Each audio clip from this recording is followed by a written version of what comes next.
Himachal Pradesh public service commission की तरफ से HAS 2024 की नोटिफिकेशन जारी कर दी गई है और साथ ही प्रीलिम्स की डेट्स भी अनाउंस कर दी गई हैं, जो कि है 30 जून। तो अपने को तैयारी शुरू करने से पहले ये पता होना चाहिए कि किसी भी सब्जेक्ट में से कैसे क्वेश्चंस आए हैं और प्रीवियस ईयर में किसी भी टॉपिक में से क्वेश्चन का जो लेवल है, क्वेश्चन पूछने की जो डेप्थ है, वो कितनी ज्यादा है। तो इसी तर्ज पर हम लोग geography, history, economy, polity, science and tech, current affairs, Himachal Pradesh basic GK, इन सभी के जो प्रीवियस ईयर क्वेश्चंस हैं उनको डिस्कस करेंगे थ्रू मेनी वीडियोस। तो आपको इससे आइडिया लग जाएगा कि आपने जो तैयारी करनी है अगले आने वाले 70 दिनों में किस तरीके से आपने करनी है और क्या लेवल आपने दिमाग में रख के चलना है। तो आज हम डिस्कस करेंगे ज्योग्राफी के रिगार्डिंग 2020 में जो भी क्वेश्चंस पूछे गए थे उनका क्या लेवल था और उनका क्या आंसर था। चलिए शुरू करेंगे विद आवर फर्स्ट क्वेश्चन।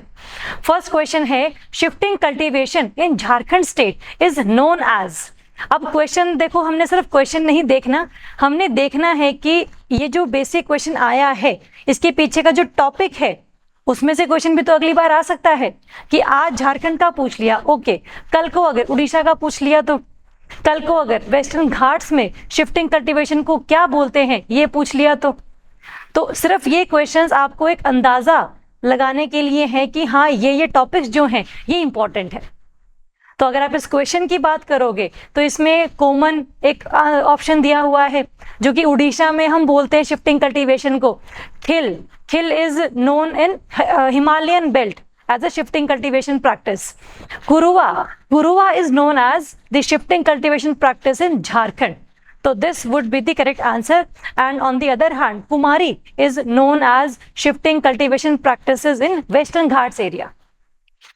तो आपको सिर्फ आंसर ही नहीं बल्कि उसके अलावा जो और ऑप्शंस दिए हुए हैं उनका क्या सिग्निफिकेंस है, उनका क्या इंपॉर्टेंस है और क्या इनमें से भी अगली बार क्वेश्चन बन सकता है, ये आपको पता होना चाहिए। चलिए नेक्स्ट क्वेश्चन करेंगे, which of the following pair is not correctly matched.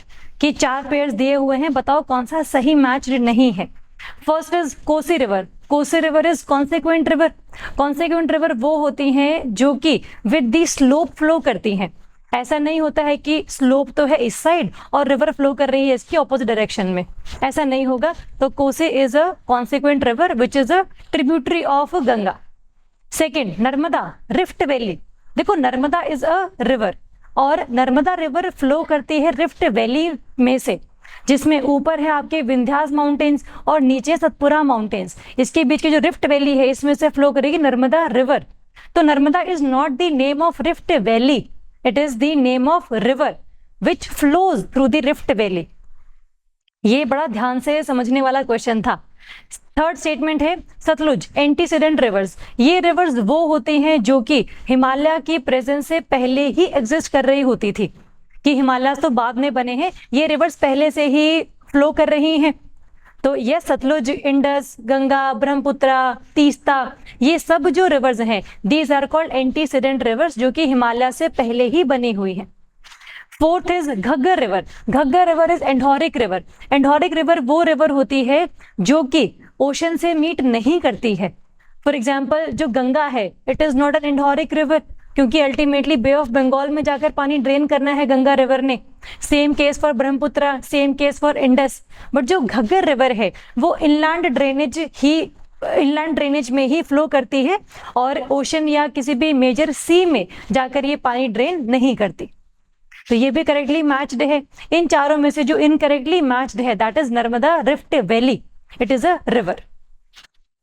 चलिए नेक्स्ट हम बात करेंगे, which of the following glaciers is located in Karakoram ranges of Himalayan region. बहुत सारे ग्लेशियर्स आपको करने हैं, जिसमें एक तो उत्तराखंड वाले एरियाज में, हिमाचल प्रदेश वाले एरियाज में और जो जम्मू कश्मीर का एरिया है उसमें जो मेजर ग्लेशियर्स के नाम है बस आपको वो पता होने चाहिए। फॉर एग्जाम्पल जो शाफात ग्लेशियर है ये आपको पता हो कि लद्दाख रीजन में लाया करता है। सेकेंड इज मिलाम ग्लेशियर जो कि उत्तराखंड वाले एरिया में एग्जिस्ट करता है। Third is Zemu glacier. Zemu glacier is in Sikkim and Biafo glacier is in Jammu and Kashmir and yes it lies in the Karakoram ranges। तो आपको ये पता हो कि ये कराकोरम रेंज में कौन से ग्लेशियर्स हैं, लद्दाख रेंज में कौन से ग्लेशियर्स हैं, जास्कर रेंज में कौन से हैं और पीर पंजाल रेंज में कैसे हैं, धौलाधर रेंज में कौन से हैं। तो थोड़ा सा आपको जो मेजर ग्लेशियर्स हैं उनके बारे में पता होना चाहिए। चलिए नेक्स्ट है किर्गिज रेफर्स टू, कि किर्गिज क्या है या कौन है। क्या ये डेजर्ट का नाम है? तो आंसर इज नो। क्या ये लेक का नाम है? तो answer is no. Cattle herders की एक ऐसी ट्राइब जो कि कैटल हर्डिंग के लिए बहुत ज्यादा फेमस है, तो answer is yes. And mountain, it is not a mountain. Kyrgyzstan में, तुर्कमेनिस्तान में, ताजिकिस्तान के एरियाज में रहने वाले जो मेजर ट्राइब्स हैं उसे हम कहते हैं किर्गिज। ठीक है, तो this answer is C. Next question है Alps mountain chain is related with which of the following continents, Europe, Asia, Australia या अंटार्कटिक। तो आपको जो मेजर फोल्ड माउंटेन्स हैं ये पता होने चाहिए। फॉर एग्जांपल जो एंडीज माउंटेन्स हैं वो साउथ अमेरिकन कॉन्टिनेंट पर हैं, जो रॉकीज माउंटेन्स हैं वो नॉर्थ अमेरिकन कॉन्टिनेंट पर हैं, यूराल माउंटेन्स रशिया वाले एरिया में है, जो कि रशिया, जो यूरोप और रशिया जो एशिया का एरिया है उसको मीट करवाती है ना। तो ये सारे जो मेजर फोल्ड माउंटेन्स हैं आपको पता होने चाहिए। एल्प्स भी उन्हीं में से एक है which lies in Europe continent. ठीक है, तो आंसर इज ए। नेक्स्ट है the water holding capacity is highest in which kind of soils, Sandy soil, clayey soil, loamy soil या फिर मिक्सचर ऑफ सैंड एंड लोम। देखो जो सैंड है उसका जो पार्टिकल साइज है थोड़ा सा ज्यादा है, सिल्ट का उससे कम है एंड क्ले का उससे भी कम है। जो सैंड है उसकी मॉइस्चर होल्डिंग कैपेसिटी काफी ज्यादा कम है, क्योंकि अगर सैंडी सॉइल होती है तो उसमें से जो पानी अगर रेनफॉल के थ्रू उसके ऊपर आता है तो फिर ये अल्टीमेटली ग्राउंड वाटर का पार्ट बन जाता है, because sand can not hold the water. तो इसीलिए जो क्ले है जिसमें पार्टिकल साइज भी लेस है तो उस वाले सॉइल में वाटर होल्डिंग कैपेसिटी सबसे ज्यादा होगी। और लोमी सॉइल बेसिकली कौन सी होती है, जिसमें सैंड, सिल्ट और क्ले इन सभी का 40%, 40% एंड 20% रेशियो रहता है। तो क्ले इसमें कम है थोड़ा सा, but these soils are very very fertile in nature. तो इसका जो आंसर है that is clayey soil. Next है the phenomena of demographic dividend of a country is related to, first a sharp decline in total population, नहीं, otherwise जो बहुत सारी populations हैं बहुत कंट्रीज में बहुत डिक्रीज कर रही हैं, बट उसको हम डेमोग्राफिक डिविडेंड नहीं कहते। डिविडेंड का बेसिकली मतलब होता है प्रॉफिट और डेमोग्राफी का मतलब होता है लोग। तो ऐसे लोगों की प्रेजेंस ज्यादा है जो कि काफी ज्यादा कमा सकते हैं और पूरी पॉपुलेशन का पेट भर सकते हैं, और वो पॉपुलेशन कौन सी होगी, वर्किंग एज की। तो जो ऑप्शन फोर्थ है an increase in the population in the working age group, that phenomena is called demographic dividend.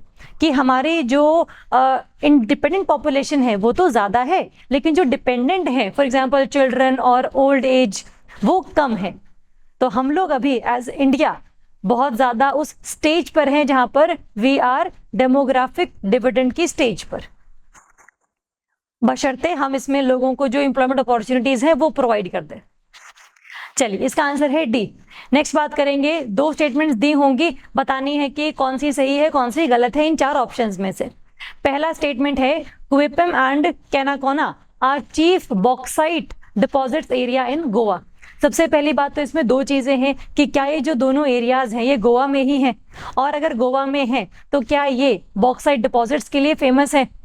तो दोनों का आंसर इज यस, कि हाँ ये दोनों एरियाज गोवा में ही हैं और इंडिया के सबसे जो मेजर बॉक्साइट एरियाज हैं उनमें से ये एक है।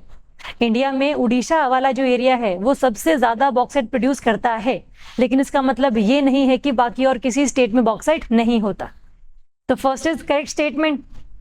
सेकेंड स्टेटमेंट क्या कहती है, most of the bauxite deposits जिससे एल्यूमिनियम बेसिकली हम बनाते हैं in India are associated with laterites and occur generally as sheets. तो this option is also correct कि एज अ शीट बेसिकली ये जो पूरी मेटल है ये एग्जिस्ट करती है, और लेटराइट्स जो हैं उनसे साथ ही एसोसिएटेड है which is one of the kind of rock और सॉइल। तो दोनों ही सही है, तो आंसर क्या होगा हमारा, that option A, both statement 1 and 2 are correct. इसमें जस्टिफिकेशन नहीं मांगी है कि ये स्टेटमेंट सही है और बताओ जो सेकंड स्टेटमेंट है वो पहले का सही रीजन दिया हुआ है, तो बस करेक्ट और इनकरेक्ट ही पूछा हुआ है बस। नेक्स्ट है same type of question, Ruhr valley of Germany is the world's largest mining and industrial regions. जैसे इंडिया में छोटा नागपुर प्लेट्यू जो है उसमें बहुत सारे मिनरल्स एग्जिस्ट करते हैं, उसको हम कहते हैं रूर ऑफ इंडिया, कि जर्मनी वाले एरिया में इतना ज्यादा मिनरल्स है इस एरिया में, चाहे आप कोल की बात कर लो, चाहे आप आयरन डिपॉजिट्स की बात कर लो, तो बहुत ज्यादा एरिया ऐसा है जहां पर माइनिंग और इंडस्ट्रीज खुली हुई हैं। तो यस, जर्मनी में Ruhr area is famous for industrial and mining regions. Second statement कहती है Boston is an important ship building centre in USA. जो बॉस्टन है वहां पर काफी ज्यादा अमाउंट में हम शिप्स को बिल्ड करते हैं, वहां पर हम उसको बनाते हैं, और yes it is in the eastern coast of USA. तो दोनों ही चीजें सही हैं। आंसर क्या होगा हमारा, both statement 1 and 2 are correct. चलिए नेक्स्ट बात करेंगे same type of question. Statement 1 कहती है Malacca strait is a shipping channel between the Indian Ocean and Pacific Ocean. बिल्कुल सही बात है, ये एक ऐसी स्ट्रेट है जो कि पूरे वर्ल्ड का 80% ऑफ ट्रेड को अपने यहाँ से गुजारती है, और ये जो पूरी स्ट्रेट है ये एज अ चोक पॉइंट भी काम करती है कि अगर किसी एक कंट्री ने इस पूरी स्ट्रेट पर कब्जा जमा लिया तो पूरे वर्ल्ड का जो ट्रेड है वो इनके हाथों में आ जाएगा। तो ये आपकी जो स्ट्रेट है ये इंडोनेशिया और मलेशिया के बीच में लाई करती है, और अगर हम वाटर बॉडीज की बात करेंगे तो ये पैसिफिक और इंडियन ओशन को करती है कनेक्ट। बिल्कुल सही बात है। Second, Irrawaddy river system is related to Indonesia. देखो इरावदी जो फेमस रिवर है ये जानी जाती है फॉर म्यांमार। म्यांमार के नॉर्थ वाले एरिया से ही ये रिवर जनरेट होती है और अल्टीमेटली पूरे म्यांमार को क्रॉस करती हुई जो अंडमान सी है उसमें पानी अपना ड्रेन कर देती है और डेल्टा बनाती है। तो दोनों ही बातें, जो फर्स्ट है वो तो सही है, सेकंड हमारा गलत है, ये म्यांमार का नहीं है, ये इंडोनेशिया का है। तो statement 1 is correct and statement 2 is incorrect, option C would be the answer. Next, arrange the following countries from north to south. Norway, Denmark, Austria, Spain, ये चारों जो कंट्रीज हैं यूरोपियन कॉन्टिनेंट की हैं। तो आपको बहुत इजी क्वेश्चन दिया हुआ है एज अ मैप की अगर आप बात करोगे तो ये कंट्रीज का आपको पता हो कि जो सबसे ऊपर है that is Norway, then Denmark, then Austria and then Spain. अभी तो क्वेश्चन आए हैं आपके कंट्री वाइज, कल को अगर लेवल डिफिकल्ट कर दिया एचपीपीएससी ने तो आपको क्वेश्चन आ सकता है कि अरेंज दी फॉलोइंग कैपिटल्स और arrange the following cities from north to south. ठीक है, तो अभी तो फिर भी कंट्री वाइज है, नाम सुने होंगे आप लोगों ने, थोड़ा बहुत जो तुक्का है वो लग जाएगा, लेकिन अगर आप ढंग से मैप को नहीं पढ़ रहे हैं तो फिर बाकी जो डिफिकल्ट क्वेश्चंस होंगे वो आप सॉल्व नहीं कर पाएंगे। ठीक है, इसका आंसर क्या है, 1 2 3 4 हमें लगाने थे नॉर्थ टू साउथ। नेक्स्ट है arrange the following from south to north. चारों वाटर बॉडीज हैं आपका, Arctic ocean, gulf of Mexico, Hudson bay, Baffin bay, ये चारों जो है वाटर बॉडीज हैं अराउंड नॉर्थ अमेरिकन कॉन्टिनेंट। तो आप जब भी किसी कॉन्टिनेंट को पढ़ते हैं तो उनकी डिफरेंट कंट्रीज, उनकी डिफरेंट कैपिटल्स और उनके आसपास जो वाटर बॉडीज हैं ये आपने ध्यान रखनी है। फॉर एग्जाम्पल जो नॉर्थ अमेरिका है आपको पता हो कि ये रहा सबसे ऊपर आपका आर्कटिक ओशन, उसके बाद आती है बैफिन बे जो ग्रीनलैंड के बिल्कुल लेफ्ट साइड में है, फिर आती है हडसन बे जो कनाडा के बिल्कुल ऊपर है, and then Gulf of Mexico. तो आपको लगाने हैं ये साउथ टू नॉर्थ, तो Gulf of Mexico, then Hudson Bay, then Baffin Bay and then Arctic Ocean. तो उसके हिसाब से जो है आपका आंसर इसमें निकल जाएगा। चलिए नेक्स्ट बात करेंगे, consider the given 4 statements and choose the correct answers from the given options. पहला क्या स्टेटमेंट है, jute is used for making decorative items, कि जूट को हम बनाते हैं ताकि हम साज सजावट का सामान तैयार कर सके, बट एक्चुअली जूट हम बनाते हैं सो दैट हम पैकेजिंग में जो प्लास्टिक है उसको रिप्लेस कर सके। मतलब यस, आप जो डेकोरेशन है वो तो किसी से भी कर सकते हैं, वो कोई दिक्कत नहीं है, आर्ट का अपना अपना एक स्वरूप है, लेकिन अगर आप जनरली बात करोगे तो जूट जो है ये पैकेजिंग के लिए काम आता है, ना कि डेकोरेशन के लिए। नेक्स्ट है, तो फर्स्ट स्टेटमेंट हो गई हमारी गलत। Second is sugar cane is a cereal crop. Yes, sugar cane is a cereal crop which is in the classification of grass. Sugar cane is a grass, तो yes it is a cereal crop, second option हमारा सही है। Third, cotton requires clear sky during flowering stage. Cotton की जो crop है उसकी एक condition यही है कि जब वो जो फ्लावरिंग स्टेज जब उसकी हो तब उसको क्लियर स्काई चाहिए है, कोई भी फ्रॉस्ट नहीं चाहिए है, कोई पाला नहीं चाहिए है और ना ही कोई रेनफॉल चाहिए है। ठीक है, तो this statement is also correct. Fourth is sugar cane is a crop of temperate areas. India में शुगर केन बहुत ज्यादा मात्रा में है, पूरे वर्ल्ड में हम सेकेंड नंबर पर है आफ्टर ब्राजील, और हम लाई करते हैं ट्रॉपिकल एरियाज में। तो sugar cane majorly is a crop of tropical areas, not temperate areas. मतलब यस, हम बहुत सारी कंडीशंस को मॉडिफाई करने के बाद, डिफरेंट एरियाज का क्लाइमेट स्टडी करने के बाद शुगर केन को लगा सकते हैं किसी भी एरिया में, बट कंडीशंस जो रिक्वायर्ड होंगी वो होंगी ट्रॉपिकल एरियाज के हिसाब से। ठीक है, तो 4 स्टेटमेंट हमारी गलत है, 2 और 3 ही सही हैं, तो आंसर रहेगा आपका D, 2 and 3 only. Next question है, 4 स्टेटमेंट्स दी हुई हैं, बताना कौन सा सही है। पहला, Bedouins are the wandering tribes of Central Asia. Central Asia है आपका ये तुर्कमेनिस्तान, किर्गिस्तान, ताजिकिस्तान, अजरबैजान, ये सारे एरिया सेंट्रल एशिया में आते हैं। बट ये जो ट्राइब है ये आपकी Syria, Israel, middle east, Iraq, इन सब में पाई जाती है, तो सेंट्रल एशिया की ट्राइब ये नहीं है। ठीक है, तो डेजर्ट ट्राइब है बेसिकली ये। सेकेंड, तो first is wrong. Second is Croats are inhabitants of Croatia. मतलब इससे इजी स्टेटमेंट जो है वो पेपर में नहीं आ सकती। क्रोएशिया में रहने वाले लोगों को हम क्या बोलते हैं? Croats. Okay, option is correct. Third, Eskimos live in Philippines. Eskimos रहते हैं आपके बहुत ठंडे एरियाज में, जो अलास्का वाला एरिया है वहां पर आपको एस्किमोज जो है ट्राइब देखने को मिलेगी, तो third option is also wrong. The people of New Zealand are called kiwis. अगर आप क्रिकेट देखते हैं तो फिर आपको ये पता होना चाहिए कि हाँ, न्यूजीलैंड वाले लोगों को हम कीवीज बोलते हैं। ठीक है, तो ऑप्शन 2 एंड 4 आर करेक्ट, तो आंसर रहेगा आपका ए, 2 एंड 4। नेक्स्ट है, consider the following 4 statements and choose the correct answers from the given option. First, Miami beach is the centre for many world beauty contest. देखो बहुत सारे areas में beauty contest हो जाते हैं, ऐसा कुछ नहीं होता कि this is famous for that function, तो इसको हम होल्ड पे रखते हैं अभी। बाकी अगर हमारे ऑप्शंस नहीं निकलते हैं आंसर्स में तो उसको हम कंसिडर करेंगे। Second is Glasgow is known for diamond mining. Yes, for sure. जैसे इंडिया में डायमंड प्रोसेसिंग के लिए सूरत बहुत ज्यादा फेमस है, वैसे ही ग्लासगो जो है डायमंड माइनिंग के लिए बहुत ज्यादा फेमस माना जाता है। Honolulu is the famous for textile industry. Honolulu है आपका हवाईयन आइलैंड्स पर, जहां पर ज्यादा मात्रा में ये ब्यूटी, सीनरी और रिवर्स के रिगार्डिंग फेमस है, ना कि टेक्सटाइल इंडस्ट्री के लिए। Istanbul is formerly known as Constantinople. तो आंसर इज यस, इसको पहले हम इसी नाम से जानते थे, इस्तांबुल इसका नाम बाद में रखा गया है। तो सेकंड और फोर्थ हमारा बिल्कुल सही, हमें पता है कि हाँ है, तो आंसर में भी क्या है? सेकंड एंड फोर्थ है। अगर आंसर में 1, 2 और 4 होता तब हम थोड़ा सा कंफ्यूज हो सकते थे कि हाँ, मियामी बीच पर काफी ज्यादा जो ब्यूटी कॉन्टेस्ट है वो तो होते हैं, लेकिन इसको हम फिर नहीं मानेंगे बिकॉज ऑप्शन में दिया ही नहीं हुआ। ठीक है, तो आंसर इज ए। नेक्स्ट है, डिफरेंट टाइप्स ऑफ क्लाइमेट दिए हुए हैं, बताना है इंडिया के कौन से एरिया में ऐसा क्लाइमेट एग्जिस्ट करता है। पहला, ट्रॉपिकल सवाना, कि जहां पर बहुत ज्यादा पेड़ नहीं है, बहुत ज्यादा ग्रासलैंड्स हैं, मतलब ऐसा भी नहीं है कि डेजर्ट है, बट न तो एवरग्रीन फॉरेस्ट है और ना ही ज्यादा अमाउंट में हरियाली है वहां पर।